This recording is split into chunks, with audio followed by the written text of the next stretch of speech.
কলি বলছে যে আপনার কোনো প্রয়োজন নাই আমাকে কোনো হেল্প করার, কোনো সহযোগিতা দরকার নাই, আমি একাই যথেষ্ট। আপনি আমাকে কি সহযোগিতা করবেন? আপনার সীমাবদ্ধতা আছে, আমি অসীম, আমার চেয়ে বেশি পাওয়ার।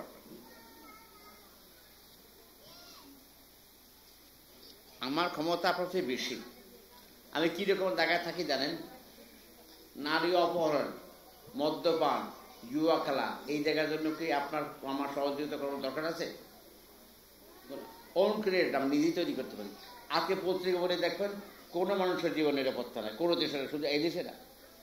পত্রিকা বলে দেখবেন স্কুলের ছাত্র থেকে আরম্ভ করে তার মা পর্যন্ত নোবডি ইজ সিকিউর। এই কথা কলি বলছে যে আমার থাকার জায়গা আপনার দরকার নাই, আমি একাই যথেষ্ট।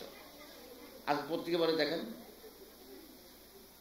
পত্রিকা বলে বুঝতে পারবেন, দেখবেন যে হুইজ সিকিউর। সারা পৃথিবীতে একই অবস্থা, সারা পৃথিবীতে মাদকাসক্তিতে ভরা। তার মধ্যে বেশি জায়গার নাম হচ্ছে, জানেন কোন জায়গায় মাদক আসক্তির বেশি লোক? মেক্সিকোতে। মেক্সিকোতে আমেরিকার গভর্নমেন্ট ওয়ার্ক করতেছে যাতে করে ওরা না ঢুকতে পারে।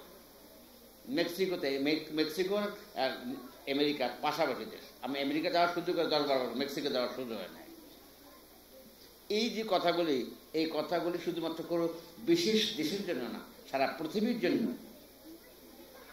আজকে সারা পৃথিবীর মানুষ মানসিকভাবে কেউ সুস্থ না, পারিবারিক জীবনেও না, তা কেউ মনে কিছু করবেন না। এই যে এত পুজো হয়েছে, প্রায় 30,000 পূজা বাংলাদেশ সরকারের হিসাব অনুসারে। এই পূজা হয়েছে একটা কলামের, লোকের নাম বলবো না, সে লিখছে, তার লোকের নাম বললেও চিনবে, সে ভালো কলমে লেখা। যে সে লিখছে যে আমার এক হিন্দু বন্ধু 10 থেকে 20,000 টাকা দান করে পূজায়, কিন্তু তার মা থাকে দরিদ্র নিবাসে। এই পূজা কি কার্যকরী হয়? যে লিখছেন তার নাম বলে চিনবেন, নামটা বলবো না। লিখছে যে পূজায় সে দান করে 10 থেকে 20,000 টাকা, কিন্তু তার মা থাকে বৃদ্ধ নিবাসে। এই পূজাটা কি কার্যকরী? আমরা আমাদের জীবনে কি ধর্ম করি, ধর্মটাকে সঠিকভাবে করি? 30,000 পুজো হয়েছে এই দেশে। এই 30,000 পূজার মধ্যে আমার মা যদি থাকে বৃদ্ধ নিবাসে, ট্রিট বাই আদার্স, আর আমি যদি পুজো করি, এই পূজাটাকে গ্রহণযোগ্য হতে পারে দেবতার কাছে? আমরা যা করি ধর্মের সঙ্গে সম্পৃক্ত না, যার জন্য ইফেক্টিভ না, কার্যকরীও হয়। আমাদের দেশে উৎসবের সময় জিনিসের দাম বাড়ে। আমি আমেরিকায় ছিলাম, লন্ডনে ছিলাম ডিসেম্বর মাসে। ওরা নভেম্বর মাস থেকে 25% লেস সমস্ত জিনিসের দাম কমেছে, বেবিগুড থেকে জুতো পর্যন্ত, যাতে করে সবাই কিনতে পারে। আর আমাদের দেশে এই পূজার সময়, অন্য উৎসবের সময় সব জিনিসের দাম বাড়ে। তাহলে আমরা কোন পূজাটা করি? ওই দেশে বেবি ফুড থেকে আরম্ভ করে তার জুতো পর্যন্ত 25% লেস করবে গভর্নমেন্ট, এর বেশি মূল্য নিতে পারবে না। আর আমার দেশে এই পূজার সময় দুধের সারাবে 200 টাকা। এই হলো এই কলির কথা। তো অনেক আগে বলতে কলি যে আমার জন্য আপনার জায়গা দরকার না, আমি একাই যথেষ্ট।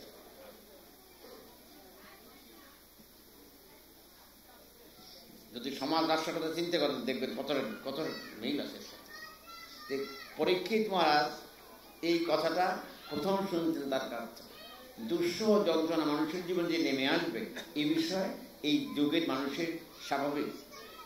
পত্রিকাতে দেখতেই পারেন, ইনোসেন্ট বেবি, জীবনে কোনো যুদ্ধ অবদানা, তার জীবনটা হলো হয়তো সে জানেই না সে কোন দেশের নাগরিক, তাও সে জানে না, অথচ তার জীবন চলে গেল বিনা কারণ। এই কথা তো অনেক আগেই যাচ্ছে। শিশুটি জানে না সে কোন দেশের নাগরিক, তাও জানে না, অথচ তার জীবন চলে গেল। প্রতিদিনই দেখা যাচ্ছে। এইটাই কলির প্রভাব, দুঃসহ যন্ত্রণায় আমরা আছি। এইখানে কলির যুগের সমাধানের জন্য শ্রীমন মহাপ্রভু আসছেন। কলি পাবন অবতার বলা হয় তাকে। কত বছর আগে আসছেন? আজকে 537 বছর আগে আসছেন। এই দোল পূর্ণিমার দিন 538 বছর আগে এসে কি করছেন? এই কলিযুগের মানুষের জন্য সবচেয়ে সহায়ক যিনি ধর্মজগতে ভগবানকে নামের জন্য খুব সহজ ব্যবস্থা করতেন। বেদের যে মন্ত্র, এটা খুব উচ্চারণ কঠিন। সংস্কৃত যদি ভালো না জানা থাকে, উচ্চারণ যদি না জানা থাকে, উচ্চারণ খুব কঠিন, বোঝাও কঠিন। মানুষের জ্ঞান লাইফের দুইটা জায়গায়, কোন কোন জায়গায়? কোন কোন জায়গায়? Head and heart. রবীন্দ্রনাথের নজরুলের হেড আছে, তাই না? হার্টও আছে, বিশ্বকবি হয়েছে, নজরুল জাতীয় কবি হয়েছে। লালন ফকিরের হেড নাই, হার্ট আছে। রাধারমণের অনুষ্ঠান শুনছেন না? রাধারমণ 100 বছর আগে লাগে, সিলেট এক শুনে মনে যেতে পারি, রাধারমণ উৎসব হয়েছে। এই লোকটা বেঠিক পয়সা করে নেয়, অথচ তার গান 100 বর্ষ অতিক্রম করে গেছে। এর হার্ট আছে, হেড নাই, ইউনিভার্সিটি ডিগ্রি নেই, তার পিএইচডি ডিগ্রি নেই, এমফিল এমফিলও নাই, অথচ তার হার্ট আছে যে এতগুলি গান লিখছে। লালন ফকির বিশ্ববিদ্যালয়ে পড়ছেন? মোটেই না। অথচ তার পিএইচডি করছেন, তার নাম ডক্টর জয়গুরু গোস্বামী। কিন্তু এই যে হেড অ্যান্ড হার্ট, এই দুইটাকে দেখানো হচ্ছে। ভগবান তখন হেডটাকে অফ করছেন, যেটা বেদের যে মন্ত্র উচ্চারণ করা খুব কঠিন। ওম ভূর্ভুবঃ স্বাহা তৎসবিতু বরেণ্যং ভর্গো দেবস্যৈ ধীমহি ধিয়ো যো নঃ প্রচোদয়াৎ। আপনার প্রনাউন্সিয়েশন ঠিক করতে, ভয়েস ঠিক রাখতে হবে। আর হরে কৃষ্ণ বলুন, হরে কৃষ্ণ কৃষ্ণ কৃষ্ণ হরে হরে, হরে রাম রাম রাম হরে হরে। এটার জন্য কোনো আপনার সংস্কৃতের উচ্চারণ দরকার আছে?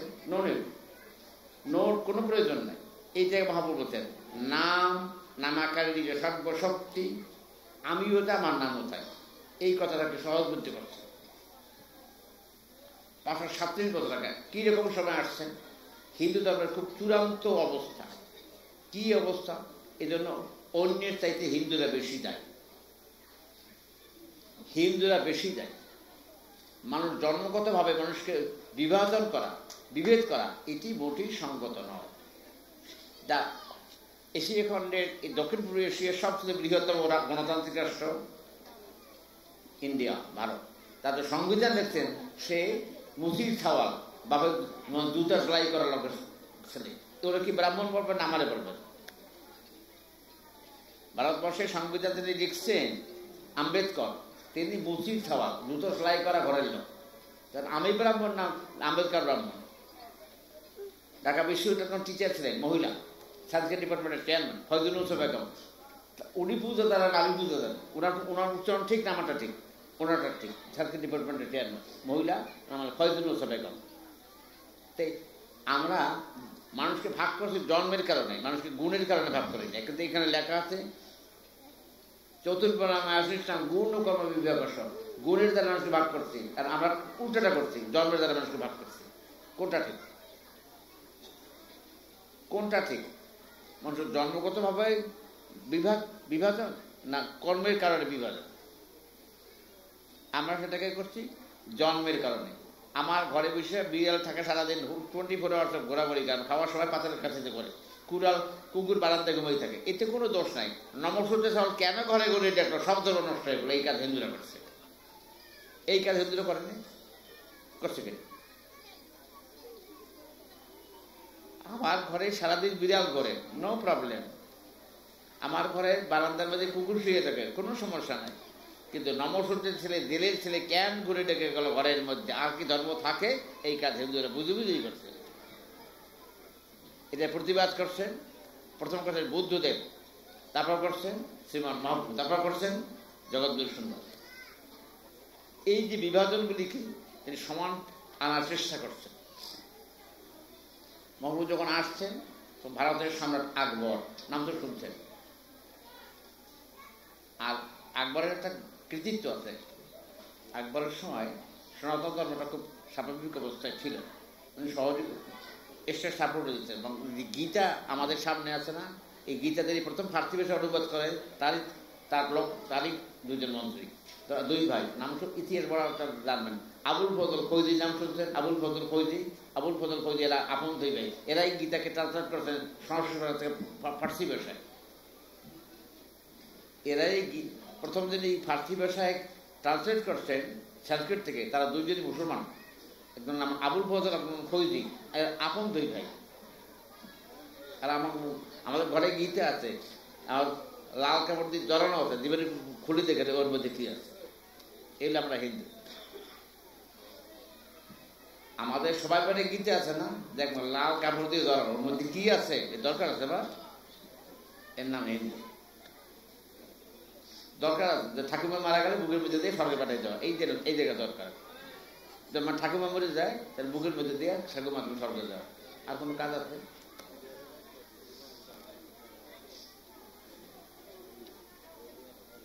মহাপ্রভু যদি না আসতেন, মহাপ্রভু যখন আসতেন ভারতবর্ষের সম্রাট তখন আকবর, বাংলা শাসনকর্তা তিনিও মুসলিম, কিন্তু খুব ভালো লোক। যে অপমান করছে আলাউদ্দিন হোসেন শাহ, যে সম্মান দেখাইছে সেই সম্মান হিন্দুরা দেখাইতে পারে না। তাকে মহাপ্রভুকে নির্যাতন করতে, অপমান করতে আলাউদ্দিন হোসেন শাহকে সম্মান করছে। আর তখনকার নবদ্বীপের শাসনকর্তা চাঁদ কাদি, এটা তার নিক নেম, বাড়ির নাম, অফিসিয়াল নাম জামালউদ্দিন খান। 3টা গভর্নমেন্ট, ভিন্ন government, central government, local government, provincial government, 3টা গভর্নমেন্টই ভিন্ন গভর্নমেন্ট। এই সময় আসছে শ্রীবন মহাপ্রভু। সনাতন ধর্ম কি দুর্দিন অবস্থা বুঝতেই পারে না, হিন্দুদের ভিতরে এই অবস্থা। মুসলিম সাম্রাজ্য হলো মহাপ্রভুকে অপমান করে না, সম্মান করছে। আপনারা আমার থেকে ভালো লেখাপড়া দেন, আপনারা আমার থেকে ভালো লেখাপড়া দেন। একটা কথা এখন শোনা যায় না, 1000 বছর শ্রেষ্ঠ বাঙালি, শোনেন না? শোনা যায়। এই 1000 বছর শ্রেষ্ঠ বাঙালিটা মাপছে কারা? কোন সংস্থা মাপছে? বাংলাদেশ সরকার মাপছে? 1000 বছরের শ্রেষ্ঠ বাঙালি লিস্টটা করছে কারা? মানে কার কার নাম আছে? এটা করছে বিবিসি। বিবিসিতে বোঝেন, ব্রিটিশ ব্রডকাস্টিং কর্পোরেশন, অর্থাৎ পৃথিবীর পুরনো প্রচার সংস্থা। এরা সার্ভে রিপোর্ট তৈরি করছে। তার মধ্যে প্রথম নামটা আছে শ্রী চৈতন্যদেবের, 8 নম্বর নাম আছে বিদ্যাসাগর মশাই, প্রথম নামটাই আছে শ্রী চৈতন্যদেবের। তাহলে বোঝেন উনি ধর্ম হিসেবে তাকে মাপছে, মানবতার মূল্যবান দিকে মাপা হয়েছে। এই যে মাপা হয়েছে 1000 বছর শ্রেষ্ঠ বাঙালি, এই কথাটা প্রায় শোনা যায়, কিন্তু যদি জিজ্ঞেস করা যায় ভাই এই লিস্টটা আপনার কাছে আছে, দেন তো, উত্তর দেওয়ার যোগ্যতা অনেকেরই কম আছে। এটা করছে বিবিসি, ব্রিটিশ ব্রডকাস্টিং কর্পোরেশন। তারা সার্ভে রিপোর্ট তৈরি করে, তার মধ্যে প্রথম নাম আছে লর্ড চৈতন্য, বা 8 নাম্বার আছে বিদ্যাসাগর মশাই। এই চৈতন্য নামটা প্রথম। এই জন্য বলতে বাঙালির হিয়া অবৈয় মত হিয়া নিমেই জলতে কায়া, এই কথাটা লিখছেন কে? কবি সত্যনারায়ণ দত্ত। আর মহাপ্রভু যে আসছেন সাধারণ মানুষের কমন পিপলের জন্য, এই কথাটা লিখছেন কে? এই কথা বলছেন রঘুনাথ। নেমেছেন দুলার তলে হিনে পতিদের ভগবান, এই কথা আর রামের বেলা লেখছে, কৃষ্ণের বেলা লেখছে, দেখেন দেখেন। কৃষ্ণ কার বাড়ি যায় না, রাম রাজা চলে, বোধা প্রিন্স, দুজনই রাজা, কিন্তু মহাপ্রভুর রাজারা দুজনই। রাম তো রাজা থাকে, দশরথ থাকে, কৃষ্ণ তো দশরথ, তাই তো নন্দরাজার সাওয়াল, মহাপ্রভু কার রাজার সাওয়াল। এই জন্য লাগছে নেমে দুরার তলে হিনে পতিদের ভগবান, এই কথাটা লিখছেন রবীন্দ্রনাথ। আর বাঙালির হিয়া অমীয় মথিয়া নিমেই দলের থেকে, এটা লিখছেন কে? তার কবিতা পড়ছেন সত্যনারায়ণ দত্ত, ছন্দের জাদুকর তাকে বলা হয়, ওনার লেখা এই কবিতাটা। মহাপ্রভু আসছেন, এই কোন দিন আসছেন, কটার সময় আসছেন, কোথায় আসছেন, তাকে ডেকে আনছেন কে? ইনফরমেশনটা কে দিচ্ছেন তাকে? তিনি যে আসবেন পৃথিবীতে, এই কথাটা এর আগে যিনি উনি আগেই আসছেন তার নাম জানেন সব, এইখানে ছবি থাকতে পারে, আছে বোধহয়। ওইখানে দাড়িওয়ালা বুড়া যাচ্ছে, দাড়িওয়ালা বুড়ার বয়স কত? এখন বয়স কত হবে? 537 বছর যদি হয়, আর সঙ্গে 52 যদি যোগ করেন, তাহলে কত হয়? বুড়ার বয়স 600 বছর। বুড়া দাড়িওয়ালা বুড়ার বয়স 600 বছর। 537 বছর যদি হয়, তার সঙ্গে যদি 52 যোগ করেন, তাহলে কত হবে? প্রায় 600 হবে না? তো বুড়ার বয়স 600 বছর। এই লোকটার বাড়ি কোথায়? এই 600 বছর হলে বুড়ার লোকটার বাড়ি কোথায়? এই বাড়িতে আপনারা এখনো যান, সবাই যায়, হাজার হাজার লোক যায়। লাউর পরগনার নাম নাই, এটা মোগল রাজার নাম। তাহিরপুর থানা, সুনামগঞ্জ জেলা। ওপারে দেখা যায়, ওপারটা বিএসএফ আর এখানে বিজেপি, মাঝখানে একটা নদী, এই নদীর পাড়েই ওনার বাড়ি। পনাতীর্থ। পনাতীর্থ নাম হইল কেন? ওটার নাম, ওটার পনাতীর্থ, তাই না? নাম হওয়ার কারণটা, পর মানে প্রতিজ্ঞা করছেন, হে ভগবান তোমাকে ডেকে না আনতে পারি, আবার জীবনে রাখবো না, এই জন্য বলা পনাতীর্থ। প্রবেশ করছেন, ও ভগবান তুমি না আসে পৃথিবীতে, আমার জীবনটাই রাখবো না। কত বড় প্রতিজ্ঞা, এই জন্য বলে পনাতীর্থ। এইখানে আসছেন আর ডেকে আনছেন কাকে? শ্রীমন মহাপ্রভুকে। কিভাবে ডাকছেন? আমরা দৈনিকই পূজা করি, এটা রুটিন ওয়ার্কের মতো, এই জায়গা দিয়ে করি না, করাও দরকার তাই করি। এই জায়গার পূজার অভাব, রুটিন ওয়ার্কে করা দরকার তাই করি। এই জায়গার পূজা যদি হয় তাহলে ভগবান আমার সাথে দেখা করবেনই, কথা বলবেনই। যেটা করি রুটিন ওয়ার্ক, প্রথম পিরিয়ড থেকে 6 পিরিয়ড পর্যন্ত পড়াইতে হয়, মাস্টারাই পড়ায়, ছাত্র ক্লাস করে, কিন্তু এই জায়গায় কিছু নিয়ে বাড়িতে যাওয়াটা অসম্ভব। ক্লাসেও পড়ায়, 6 পিরিয়ড ক্লাস করায় না, আর ছাত্র 6 পিরিয়ড ক্লাস করে, কিন্তু এই জায়গায় কে নিয়ে আসে 6 পিরিয়ডে? অনেক কিছু বাড়ি গিয়ে কোচিং করা লাগে না, কিন্তু